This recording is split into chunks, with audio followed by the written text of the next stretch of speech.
Hello and welcome back to the Complicated Kids podcast. I am your host, Gabrielle Nicolay, and today I am joined by not one, but two doctors, Dr. Sarah Wayland and Dr. Donna Henderson. Thank you for coming. Thank you for having us. I am delighted for this conversation. You have co-authored a book called Is This Autism? First of all, pause. I love that you just come right out and have autism in the title. Yeah. Like, hello, let's talk about this big elephant in the room, right? That's right. With no euphemisms, no spectrum or quirky. Let's just put it out there. Love that.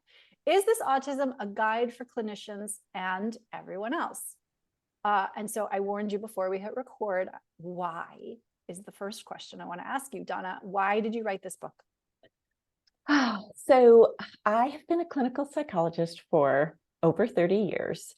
I was not trained in autism at all, which was fine with me. I had no interest in it.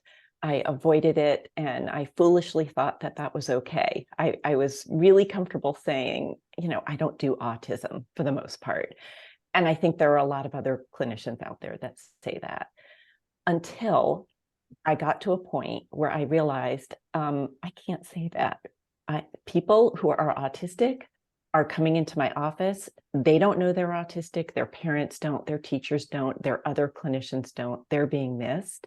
It's not okay for me to not be aware of how to recognize autism that it is less obvious than the stereotypical presentation of autism. And so I started to learn more and more about it. And at the time, I thought it was just me. I had like this sort of secret embarrassment that I didn't really understand autism. And since then, I've realized it's not just me. Clinicians do not get training or enough training in autism in general, and particularly this sort of type of autism that we're talking about today, people who get a late diagnosis, people who are vulnerable to be missed. So, and there's research actually that shows that it's not just my clinical observation that people aren't getting this training. There's actual research that shows that. So after, years of me studying this and learning a lot, I started teaching other clinicians, and I found that they were really, really hungry for this knowledge and that there was a need out there. And so I decided to write this book. Okay. And at first I thought I was writing it just for clinicians. And then, when Sarah came on board, which is a funny story, I could share if you'd like. And then we thought, okay, teachers need this too, all kinds of educators. And it just kept expanding and expanding. And we realized really everybody has autism in their life. And that's why we use the subtitle, A Guide for Clinicians and Everyone Else. I love it. I love it. I love it. And so, yes, for anybody who's interfacing with a person, an autistic person, this book is probably for you. Yeah, or a person who they can't figure out, who maybe has a bunch of other diagnoses and not autism, and they're trying to understand this person, and it may or may not be that autism is in the mix. And how do you know? Yeah, actually, we had an experience. A friend of ours is helping us write a press release. And so I gave him a copy of the book and asked him to read it. And he came back and he said, this has been a real light bulb moment for me. Reading this, I'm starting to understand family interactions that I could never make sense of previously. And I think that does happen, because you judge things based on what you see on the outside, and you don't know what's going on the inside. And so it's important to help people understand that just because somebody looks a particular way or presents a particular way doesn't mean that their internal experience matches that. Okay, there's so much I want to unpack here, starting with, I had a conversation not too long ago with, I always get her name wrong, Dr. Shoshana Levin-Fox. It's a great interview. I loved it. Thank you. And the autism that she's describing in her work clinically is very much, and she would agree with this, I think, a typical presentation of autism. And we can make extensions or decide what we're going to think about, sort of, if we do think about autism as a spectrum, And heads up, we're going to define this a little bit better. Like, let's define our terms first. But if we think of it as a range of impacts with certain signatures, then there are going to be these people who meet the criteria in terms of their lived experience, but they don't, quote unquote, look autistic. Yeah. And it's problematic for them. It's problematic for society writ large. But okay, I'm getting ahead of myself. What is autism, and why do we need to talk about it? Yeah, I'll take the what is autism part, because what you were just saying really gets at that question. If you just think of autism as these specific behaviors, like whether or not they make typical eye contact or have typical conversations, you're really missing the point. It's not about those behaviors. So I think of autism in sort of 5 layers. And the first layer is having a different type of nervous system. So these are people who are just born with a different type of nervous system, right? The second layer. Wait, pause. What does that mean functionally?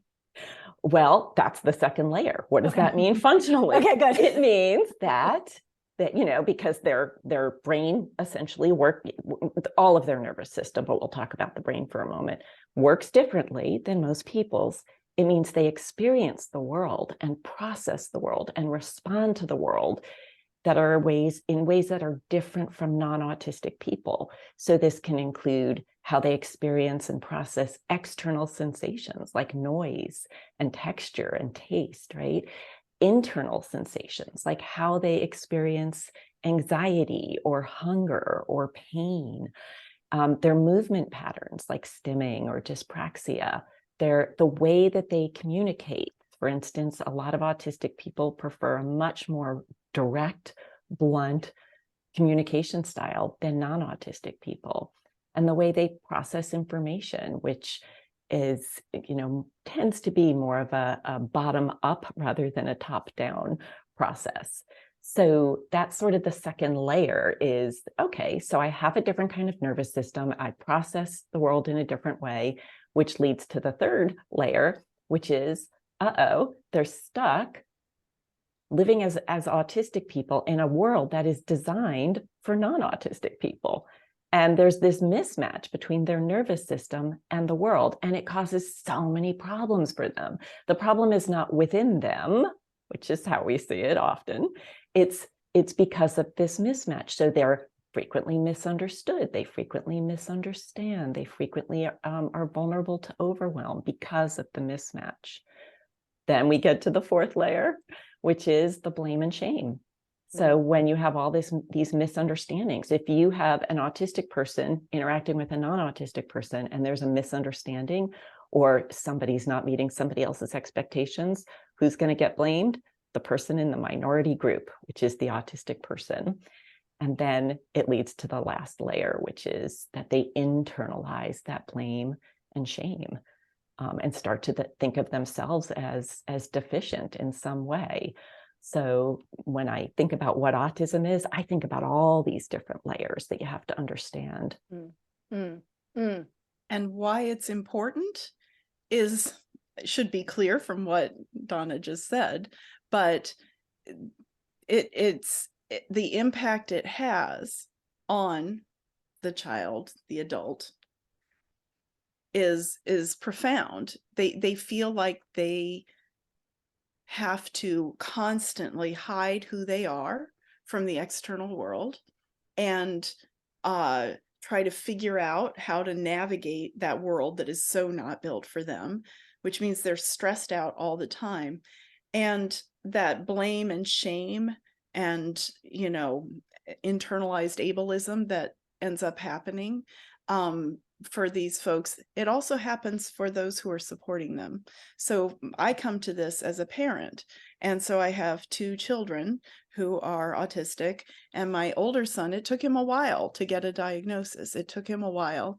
And I felt like everyone thought I was a crummy parent because I didn't teach him how to not be blunt, how to have good handwriting, how to navigate social situations. and so I felt very blamed, and I had a very hard time figuring out, how to find a place for him where he felt good about himself, right? So he could be his best self without feeling deficient constantly, right? And so that's why it matters. Like, it matters for the person because they feel deficient constantly. They feel like everybody's always telling them they're doing it wrong. And then anyone who's trying to support them around them is feeling like somehow they're doing it wrong, right? Because they don't understand what's going on with that person. And Sarah, you make so many good points. And I just want to add, when they don't get the proper diagnosis of autism, they end up getting misdiagnoses too. So there's a lot of energy and time and money put towards, treatments and interventions that aren't helpful, which makes everybody even more frustrated, right? Yeah. Or partial. Go ahead, Sarah.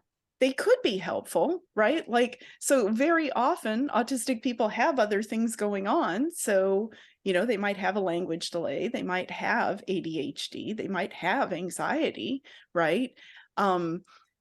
But if you're missing the reason for the anxiety, right, then you're not addressing all the things that need to be addressed to help the person. Yeah. So let's pause here for a second. Give us a partial list of other things, other diagnoses.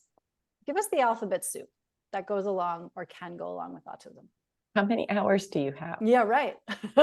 No, like literally pretty much any mental health diagnosis you are more vulnerable to if you're autistic, and medical diagnoses too. I don't know if there's any one system in the body that is not more vulnerable in autistic people than non-autistic people. It's unbelievable. And going back to your nervous system level, if we have a nervous system, I'm just going to think out loud for a second here, right? If you've got a nervous system that is either hypo or hyper responsive to the environment, now we've got extra levels of stress happening from birth, basically. Right. And so now, right, what we're talking about here are not only some mental health diagnoses are clearly related to stress and are triggered by stress, but these chronic levels of stress also trigger other health issues. For sure. Yes. Right? Like diabetes, like, I don't know, cardiovascular, cardiovascular, gut issues, gut so is many a big gut issues, deal. So many. Yeah, absolutely. And so there's actually a doctor, I'm hoping to have her on, Mel Hauser, in Vermont. She's fabulous. Her practice is called All Brains Belong. Oh, love it. She is doing work with lots of EDS, Ehlers-Danlos syndrome, and she is beginning to connect the dots between the alphabet soup and all the physical diagnoses and neurodivergence. Can I speak to that for just a moment? Please. So one of my sons has a connective tissue disorder that is not Ehlers-Danlos, but it is in the soup. And Donna sent me a paper that lays out the overlap between Ehlers-Danlos challenges and autism challenges, and looks at the overlap. So he was diagnosed with autism many years prior to me understanding the connective tissue piece of it. I went through that paper, and I am not kidding you, every single one, and it was a long list. He had them all. The only two that we were in the middle of getting diagnosed were POTS and mast cell activation syndrome. But the overlap was shocking. It kind of like set me back, like, oh, and it makes you realize the different wiring, like how important and fundamental that is. Yeah. And can I just say, and I want to clarify, neither Sarah nor I are autistic ourselves. And like she said about herself, I have autistic children, so we call ourselves autistic adjacent. Me too. You too. Okay, great. So one other thing that I've noticed, but in terms of the EDS and autism connections, separate from the fact that they tend to travel together, is people with EDS don't necessarily get a diagnosis of it because everybody's looking at one little piece That's of the puzzle, not the whole thing. Yep. And I'm a good example of that. I'm really well educated in all of this stuff. And it didn't occur to me until this year, I'm 57, that I have EDS. And I've had so many orthopedic surgeries throughout my life and so many different medical problems that go with EDS.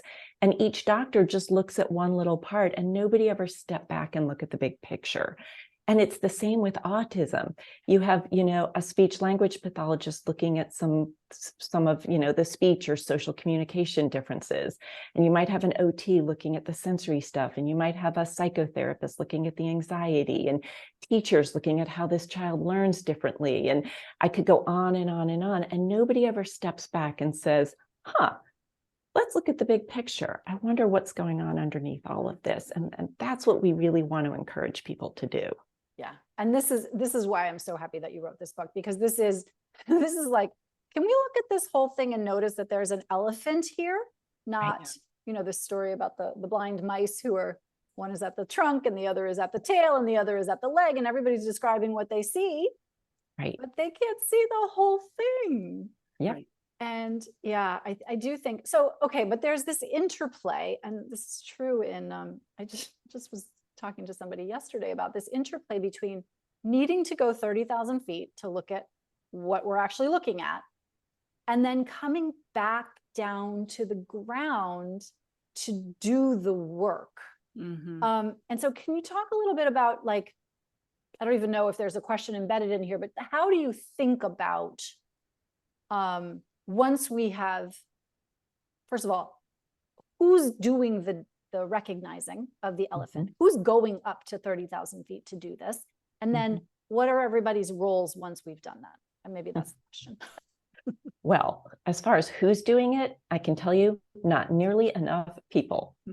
And it can be anyone. It can be, a pediatrician, a developmental pediatrician, a psychiatrist, a psychologist, a neuropsychologist, a psychotherapist, a speech language pathologist. No, it cannot. I was actually just going to interrupt you. A speech language pathologist cannot yet diagnose autism. But we're not talking about diagnosing. Okay, we're good. talking Thank you. about recognizing. Okay, You fantastic. asked Keep who talking. is recognizing, Keep right? talking. And we need more people to not only step back and wonder about autism, but to be brave enough to bring it up. And that's a whole separate thing, that people aren't brave enough to sort of drop that A word for the first time. Oh, for sure. Right? It's a huge problem. And Can I have to speak to this, to the speech language pathologist piece, because my older son, as I told you, was later diagnosed, and it was actually a speech language pathologist who put it in her report. And she said, in my opinion, this child has Asperger's syndrome, is what it was called at the time. And my husband and I had suspected this, but nobody would say the A word, right? Nobody would say it. They were so terrified of what our response might be. We were just relieved. Yeah. We're like, oh, but I will tell you that we were going to give that report to his school. And we knew that if it was in the report, it was a private school, that he would be thrown out of that school. And so we asked her to remove it for that reason, and she refused. We were not wrong. So yeah. Anyway. okay, so there's so much to unpack here, right? So relief at knowing that there's a reason that this is happening. Yes. Right? Yeah. And also fear, and Justifiable fear. Justifiable right fear, that information will be misperceived, misused, misguided, and misinterpreted by others. Yep. And that's a perfect example of it. And I'm really actually heartbroken to hear that, because, like, ew. What? It was a while ago. Yeah. I mean, he's 25 now, right? So times were different. Right. I think it's getting better, but there are still schools that if the A word is anywhere in their application, then they will not get into that school. Okay, so what is your impression, or what is your experience with what people think? Because the three of us, we know the nuances here, right? We can say the A word, we can say autism. In fact, I said it to a family this morning. And be very comfortable with what that means. But what, and this is good, I guess, an interpretive dance here, like, what do we think other people think about this? Well, I think people are stuck at different points. There's been sort of this evolution of our understanding of autism, and people have gotten stuck at various points. So if you had asked me 40 years ago what autism is when I was in high school, I would have said, I have no clue. I never heard that word before, right? If you had asked me, when I was in college in the 1980s, I probably would have thought of Rain Man, right? Yep. From the movie, Dustin Hoffman's portrayal. I would have thought of somebody who needs 24-hour care and supervision and really couldn't have, what we think of as deep reciprocal relationships, right? And there are people who are stuck there. Even some clinicians that I've met and educators are still stuck at that point. But okay, it evolved. If you had asked me, I guess it was 20 years ago now, I would have added Asperger's to my understanding. And, then you think of somebody like Sheldon, somebody who's super bright, but very quirky, somebody overtly quirky. You're still thinking of a white male, right? That's still, right? That's what went through your mind. Yeah, I can read your mind, Gabrielle. Yeah. Right? Yeah. And so then actually, okay, wait, pause. Yeah. Sorry. Yeah. I was thinking of my little 4-year-old who was Black in my LEAP preschool, who could tell you all of the car keys of the entire staff of the school. And he wanted to see your car key and talk about your car key. Super verbal, super quirky kid. Right. That's also who I think about. Okay. Okay, fair enough. So yeah, but that is sort of what some clinicians still think about. They still need somebody to be overtly quirky with an overtly unusual interest or never making eye contact in order for the clinician or educator to think of autism. But, maybe 10 years ago, we started to become aware of the female phenotype of autism. And that is, people who are assigned female at birth, who, live or identify as females, tend to have a much less obvious presentation. They are not any less autistic, but their behaviors that they show to the world do not fit with what we stereotypically think of as autism. And we've even moved past that, because we now understand that gender is not a binary. And so, talking about male versus female autism doesn't make a whole lot of sense. And there are a lot of people, particularly a lot of autistic people, who don't fit into that gender binary. So it's important to understand that. And all of that gets, I think, very tricky for people very quickly, because depending on where you fall on this continuum of, and then we can go into like political stuff and like any kind of ideological kinds of things. And I want to keep that out of the conversation, but it exists, right? People's level of acceptance of difference and novelty and change really varies. And so I hear you being very compassionate toward people who are on their own journeys with, in particular, autism. And I really appreciate that measured response, because my tendency is to be like, how come you don't get this? Can you just get on board here? This is their experience. Like, buckle up here. That's what I want to say. In my experience, clinicians and educators and parents want to do a good job. They want to do right by these kids. I mean, really, truly, everybody does, but they just haven't been given the education, the training, the knowledge in order to do that. Yeah. And I do think it starts with this acknowledgement that there is a differently, Debbie Reber would call it differently wired, but there is a different nervous system happening. I love that you put that at the bottom. Yeah. Sarah, you were going to say something. I was. Okay, it'll come back or not. No.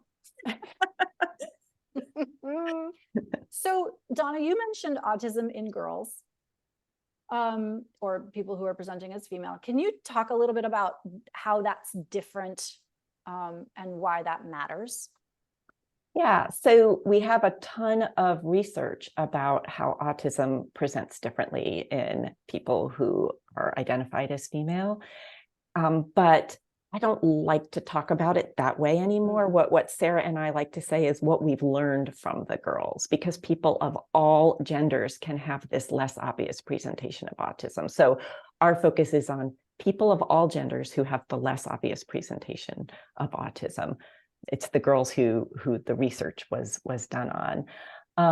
So, the research is very clear that, when it comes to social and communication skills, they tend to learn to camouflage really well at a really young age so that they can blend in the non-autistic world much better than what you think of as autistic people, particularly up to about 5th or 6th grade. So they also tend to have a different timeline, because up to 5th or 6th grade, there aren't as many reciprocal social expectations in our culture. And a lot of times for these girls, things get really wacky around 5th or 6th grade when the social world changes and expectations get a lot higher. So you wouldn't necessarily notice anything different about some of these girls in terms of their voice intonation, their gestures, their eye contact, all of that kind of stuff. When you're interacting with them, you wouldn't necessarily notice it. But what you have to be aware of is what's going on underneath all of that and the unbelievable amount of effort it takes for them to pull that off, and how that is driving so much anxiety and exhaustion. So you really have to understand the subjective experience. So that's one part of it, the social and communication part. And the other half, I'm going to let Sarah talk about, and that's the repetitive and restricted behaviors and how they can look different in this group. Right. So, going with the diagnostic criteria, right? Like we talk about repetitive or unusual speech, movements or use of objects. So typically people will talk about things like, kids who line their toys up, or just really need to talk about Thomas the Tank Engine ad nauseum or whatever. And what can happen, the girls taught us that you can talk about a lot more than Thomas the Tank Engine. Like maybe you could talk about, like, I think back to a friend of mine from 5th grade, horses, like really being into horses, right? Or K-pop, like you could be really into these things. I see reading a lot. So the special interest is reading per se. So, that kind of presentation, like you're just like, oh, well, they like books, and that's what they're doing. That's so interesting from a masking perspective and a sensory perspective, right? Because the Oh, yeah. words are not moving on the page. And Yeah. it's completely socially acceptable to have your nose in a book, particularly if you're a bookish girl. Yeah. Maybe not so much for boys. And Right. that gets you out of a whole lot of socializing, which the reason you're doing that is because it's overly stressful and you're trying to calm your nervous system down. But that's super interesting just from a brain Too, perspective. and there's something for some kids powerful about the written word. There's something about it that's extremely engaging and fascinating. And I won't go off on that tangent, but anyway, it can be a thing. I want to go there with you so badly, but keep going. It'll be another podcast interview. Yeah. So the next one is inflexibility. So people, talk about difficulty with transitions and shifting. So, this is the, kid who doesn't want to stop playing to go to dinner or to do homework or whatever, except it's inflexibility in the extreme. I need to wear the same clothes every single day, right? Like you'll see that. And those are things people tend to think about, right? But it can also be just having a lot of ideas about how a social interaction should go and trying to control how that social interaction can go, or just being perfectionistic about everything. You'll see these perfectionistic people who it has to be perfect. Like my younger son, honestly, it takes him forever to write anything by hand because he has to make each letter perfect. I say he draws, he doesn't write, right? And the thing is like what it looks like to me, it does not look perfect, but he has this idea about how it needs to look. Typing is great because it always looks exactly the same, right? So, that difficulty with flexibility can look different than just the very rigid, we have to take the same path to work every day or something like that. Mhm. The next one is about intense or unusual interests. In the book, we did a survey of oh my gosh, so many cool things like, medieval history and lace making. And I mean, just so many different interests and deep interest in it, right? Like, so this diving in really deep and just getting really into a topic and exploring it to the nth degree. Most people don't do that. And so, but it could just be like, okay, my friend Susan was into horses and she knew everything about horses, right? Everything. And, we usually think of things like, memorizing airport codes or train schedules or maps or something like that. Like, that's what people usually think of when they're thinking of that, but there can be so many more of these things, right? And with And then, so many people, they're typical interests. They're right. things that wouldn't necessarily stand out. And it's not necessarily that the intensity shows itself by somebody talking about it so much as what it feels like to them when they're engaging in that interest. So Okay. it's that internalized intensity that you can't see.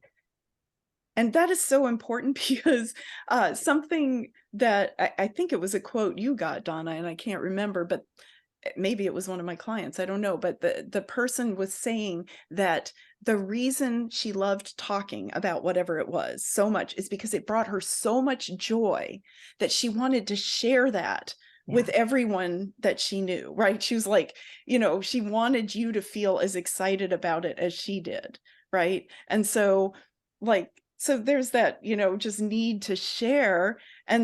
But, then we're like, I really, really, really don't care about that. And you're telling about it in all this detail. So it is bringing you no joy, even though their goal is to bring you joy. Right. And so that's, challenging to navigate. You got to find people who enjoy crocheting as much as you do, So inherent, I don't want to cut you off, Sarah, if you've got I've got one more. You've got one more. Good. Thank you. Go. Which we've already talked about, which is sensory differences, right? So there's, and you talked about it, under responsivity, over responsibility, responsivity, and then sensory seeking, right? And there's also sensory differences. So there's things like, synesthesia, where people will talk about hearing music and seeing colors or having visual experiences. I actually have synesthesia. I taste shapes. So the senses can get kind of crossed in that weird way. And if you like, I didn't realize that was weird until I was in college. And then my friends were like, what do you mean? Like, that is weird. So I didn't even know it was like, you can't know that that's a different thing, but it is a different way of experiencing the world. And so, so anyway, the sensory differences is the fourth of those areas. And so as you're describing all of this, and we're going to wrap this up in a second, unfortunately, for me and everybody, hopefully, as you're describing this, and Donna, you alluded to it earlier, which is I can only help but come to the conclusion we are really only, in air quotes, talking about a different neurotype. Like, this is where we get to the idea that all brains are not the same. Thank goodness all brains are not the same. Yep. Thank goodness we have people who go deep on a very specific issue, because I happen to think that those are the people who are going to save us, save humanity. Yep. I agree. Figure out the new energy sources and all of that, vaccines, whatever. Right. And so what is the one thing that you want people to understand as they're listening to this interview or reading the book? Like, what is the one takeaway that you want people to have? For me, it's that you can't just tell whether or not someone is autistic. I guarantee you, if you are listening to this, you have autistic people in your life and you don't know that they're autistic, and they may not know that they're autistic. There are so many of them out there. There is an entire lost generation of autistic adults, for sure. Just because somebody's been seen by other professionals and hasn't been diagnosed with autism doesn't mean it's not there. So please find your natural curiosity and let your curiosity lead you along the way. One of the best ways to do that is read something by an autistic adult, especially a late diagnosed autistic adult. One of my current favorite, besides our own book, one of my current favorites is What I Mean When I Say I'm Autistic by Annie Kodowitz. We're going to link to that in the show notes. Yeah, please do. It's a really, It's a really beautiful terrific book. Yeah, really. Great. I mean, but there's endless stuff out there. So not by people who got early diagnoses of autism. That's a different crowd that we're talking about today, but late diagnosed autistics. And be curious and explore it a little bit. You're going to recognize it in yourself or somebody you know. I guarantee it. Yeah. Tara, what about you?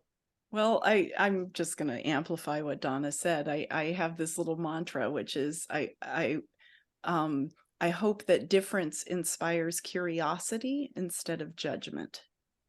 Oh, wow. I have full body goosebumps. We're going to leave it there. I hope that difference inspires curiosity instead of judgment. Thank you both for being here today. This was a treat. Thank Thanks for you for having having us. us.